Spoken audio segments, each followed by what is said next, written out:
So glad you're streaming with us. Well, as you know, it's been nearly 10 months since that horrific attack by Hamas militants in Israel, sparking the war in Gaza. More than 1,000 families torn apart that day, their loved ones killed in cold blood. Hundreds more were taken hostage.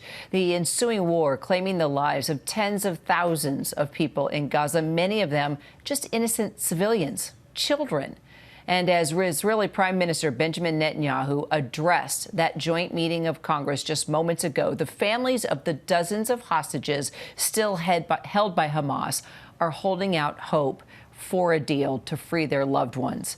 Joining me now in studio is a woman who was actually held captive by Hamas for 51 days and whose husband is still being held hostage. Aviva Siegel joining me now. Thank you so much for being with me. And I see the yellow ribbon pin. We saw a number of lawmakers there on the floor wearing those pins, even Benjamin Netanyahu himself wearing that pin as he gave that speech. I want to talk about you. I want to talk about your husband. But first, if you could just tell me what you thought of the Israeli Prime Minister's speech to Congress just now. I didn't go. I decided not to go. And I just cannot understand and cannot believe in such a critical moment that Netanyahu is here and not home.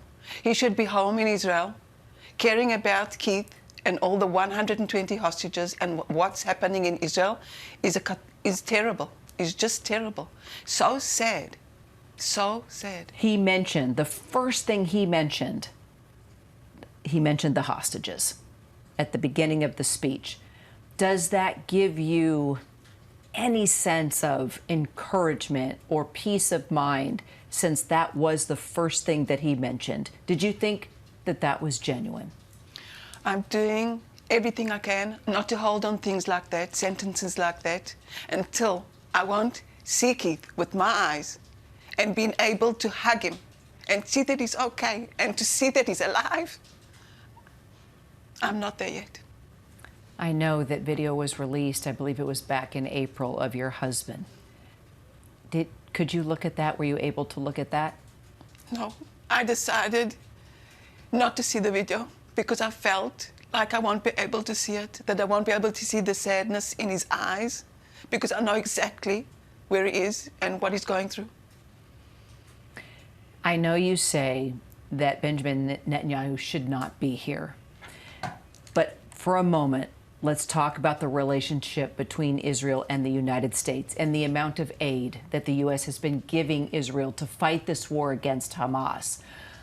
The speech given on behalf of Benjamin Netanyahu was very much a plea that we need you. We need all of you lawmakers, is basically what he was saying, to continue to vote to support us. We need the money. We need the support. We need the weapons. I am not giving up until I destroy Hamas. Does that give you any sense of peace? Are you happy with any part of that cry for support? Does it validate in any way Netanyahu being here in your eyes? I just want to say that the leaders of the world have been chosen by us, by people, to lead this world in a better way. And killing should not be allowed. There should not be wars. The leaders should handle life and things that happen between countries in a different way. I'm against killing. If you are against killing, Hamas has killed so many innocent people. So, in your eyes, how does Hamas need to be dealt with? Biden needs to be the strongest person in earth and to show them in any way that they can't lead the world. The terrorists and Hamas cannot lead this world. And that's what they're doing. They're leading the world to be a terrible world. Keith and 120 hostages are there suffering so badly. The stories that I've been telling of being there are the worst things that any human should go through. Any human. And Keith is still there. Keith is an American citizen. And I want to ask Biden, please, there's 8 citizens, American citizens, and you should get them out. If Bibi can't get them out, you should get them out. It's your responsibility. Keith is American. He was brought up in North Carolina. His mom is 97 years old in North Carolina, and we're doing everything we can not to let her know what's happening to her son. And it breaks my heart. It breaks my heart because Keith doesn't even know how she is. And I'm sure that he's so worried about her. And while we were there, one of the things that he said, the first thing, when I get out, I want to hug my mom. How did you meet your husband, Keith? The minute I saw him, I fell in love with him. I was 19. I've been married for 43 years. And I've been there for Keith.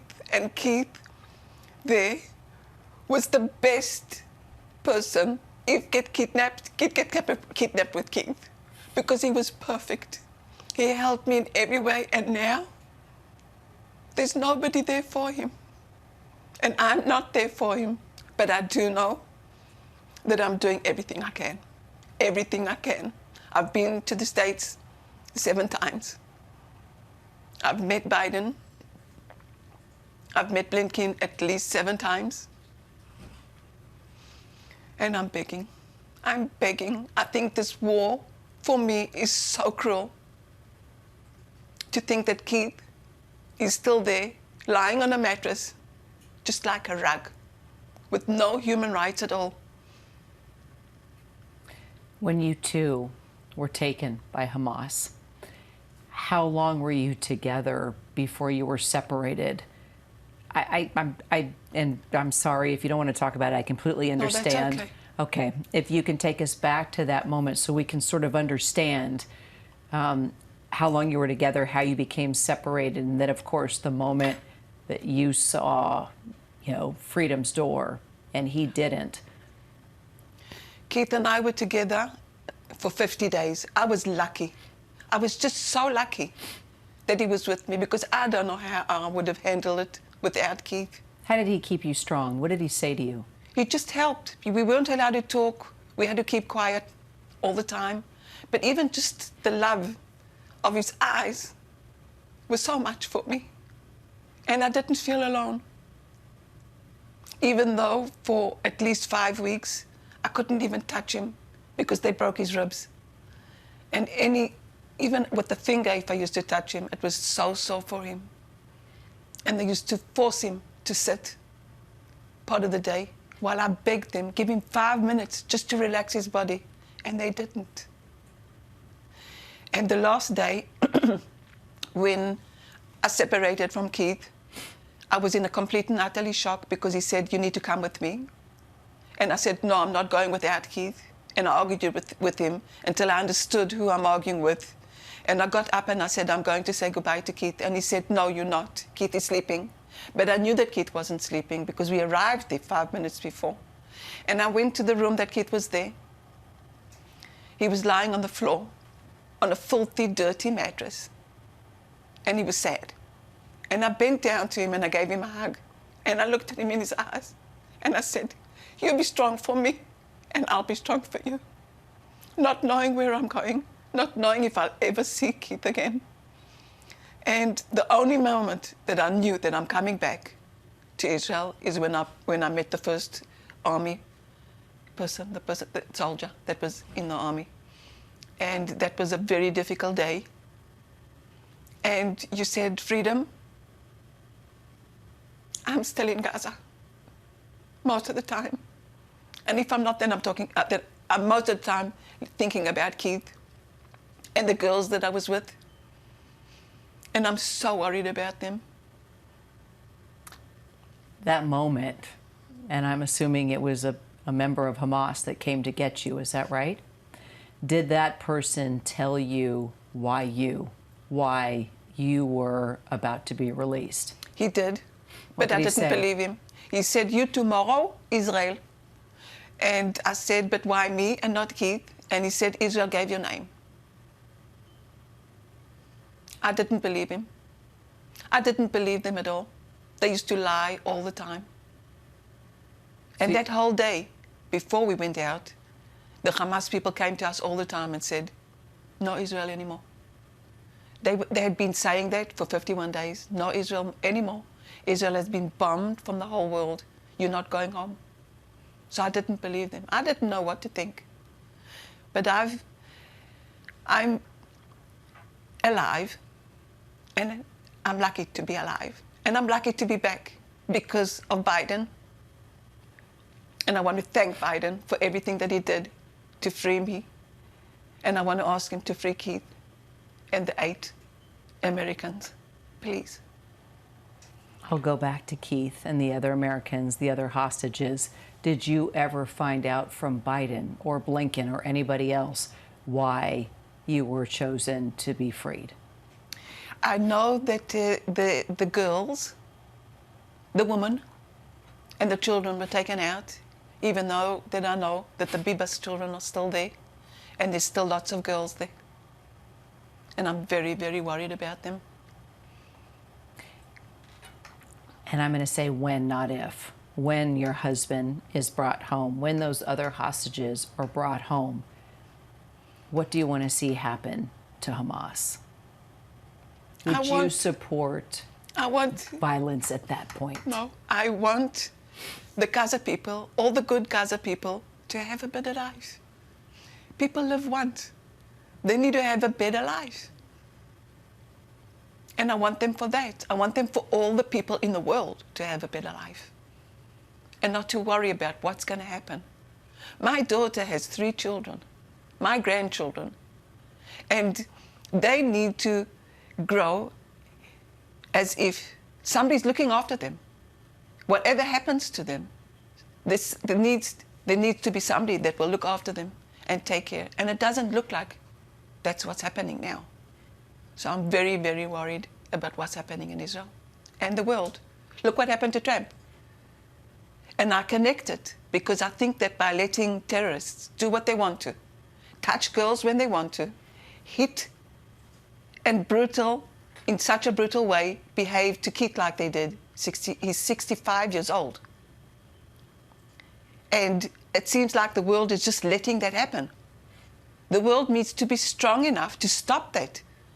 And then people maybe won't just shoot Trump if they feel like it, because it seems like people can do whatever they want to, wherever they want to. Somebody needs to lead the world. People are not allowed to do what they want to. I have to ask you, and I know I can't even imagine being in the position that you were in, Aviva, but when you were witnessing just the beating and the treatment of you and those around you, was there ever a moment that you asked any of these members of Hamas, these terrorists, why do you do what you do? Why are you doing this? Was there ever a moment that you saw an ounce of humanity in these people? I, for 51 days, shaked from fear all the time. I was so scared of them. And there was a cloud of death above me all the time. And there were so many moments, going through those moments of seeing them, hitting the girls, touching them, and treating Keith like they did. I wanted to die. I wanted to die. And it's very human to scream or to shout, to say, why did you do that? But I had to keep quiet. And that was one of the hardest things that I've ever gone through. I can't even imagine. That would be my first reaction too. And then, you look at, you're helpless. Yeah. You have no voice. Yeah. Keith, you fell in love with him at the age of 19. You've been married for decades. Just tell us about him. What do you want the world to know about him? I'm sure you've been asked this before, but enlighten me, enlighten everyone that's watching right now. I just look at his picture on your T-shirt and he warms my heart. Keith is such a gentle sweetheart.